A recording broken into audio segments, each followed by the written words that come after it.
Hello, everyone. This is Lisa from Power Wheelchairs for Success. And today I just wanted to congratulate our caregivers throughout the United States because it is their week from June 6th to June 12th, 2022.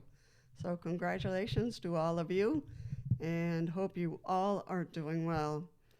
Uh, s- on On to the topic, we will address safety, especially with power wheelchairs. So here we go. The first one that I want to advise you is that when you are working with someone in a power wheelchair, that you do not stand behind them or approach them from behind because they might not hear you and they certainly won't see you. And if they suddenly back up, they might run over your feet. Power wheelchairs are tough and they are very heavy. My wheelchair, which is not a complex wheelchair, weighs 204.8 pounds. And if that runs over your foot with me in it, you're not going to have a foot to talk about. So we really want to encourage you to approach your member or your client from the side or from the front so they know that you are nearby. Another safety recommendation is to have things that the member or the client uses on a daily basis at arm's reach, what I call at wheelchair reach, so that they're not tempted to knock something over or try to stand up on their own to reach that item.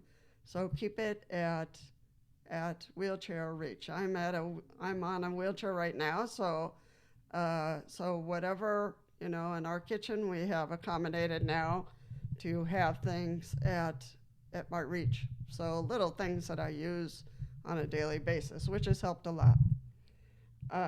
Speed. Let's talk about speed for a second.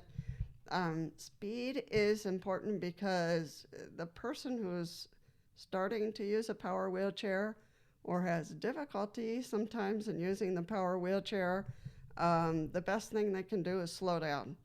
Anytime you're going through a transition, such as a doorway or between two objects that the space is a little tight, it's important to slow down so that you don't run into those objects, because really you have to have knowledge and have a good feel for what's around your wheelchair. So if you're going too fast, you might miscalculate and run in, knock over a chair, or scrape a table, or scrape a wall, scrape a door, or go right into a wall. So my strong recommendations is that any tight spaces or any transitions, such as doors, that you slow down. Or when you're in a crowd, slow down, because you have people around you and you want to make sure that you're not going to run over them. So speed is really an important consideration. If you're in an open space out in a parking lot, or you have to, cross the street, that's a little different. You want to go a little bit faster, but not too fast that you run into, an object or go over a crack too hard and you get thrown over. So speed is an important consideration.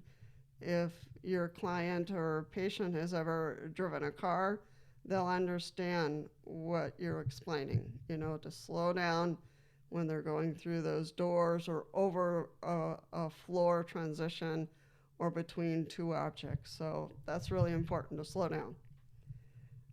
Foot plate. This is something that companies that sell the wheelchairs don't sometimes miss, but I do not recommend for anyone to have their foot plate up and then have their legs dangling and then drive. And the reason is, if they back up and they have their feet dangling, those wheels could catch onto their feet and break the foot. So you really don't want to do that. So I know sometimes you're in a hurry and, I won't put my foot plate down, I'll just drive like this. But if you back up or go sideways, those wheels are going to turn and get caught on your foot and crush it. So you really always, no matter how in a hurry you are, to keep that foot plate down and your feet on the foot plate, okay? So that you don't injure yourself.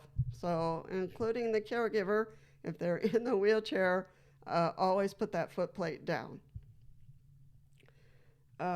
Why do I know this? You might ask. That's because I've done it and I've almost broken my foot. So that's why I'm saying it. So it's not that it has never happened, it has happened to me. So, uh, and just out of safety and precaution, and if you're traveling, to always plug in the power wheelchair at night. When you're going to bed, just plug it in, and then it'll just be ready for the day, the next day. So if you forget or don't do it, you might run out of juice in the middle of who knows what. Tires. This is for the patient and the caregiver. Tires are really important because it's the base of your wheelchair. So always check to make sure those tires are not split, they're not cracked, and they're not chipped. So if you start to see that the tread on the tires are bare or bald, then you need to go to or call or contact the company that sold you the wheelchair and just say, hey, my tires are bald, my tires are cracked, my tires are chipped. It might be time to change them. So, and they'll let you know if the insurance will cover it. If not, can they give you a break and how much and all that kind of stuff. So it's really important to keep those wheels healthy and change them when it's time, when they look old and they're not looking good. So don't take any risks. I've seen tires from power wheelchairs that are scary, and they must be changed when they start to look a little frayed or bald. All right, so I'm gonna leave it at that, and we will see you in the next one.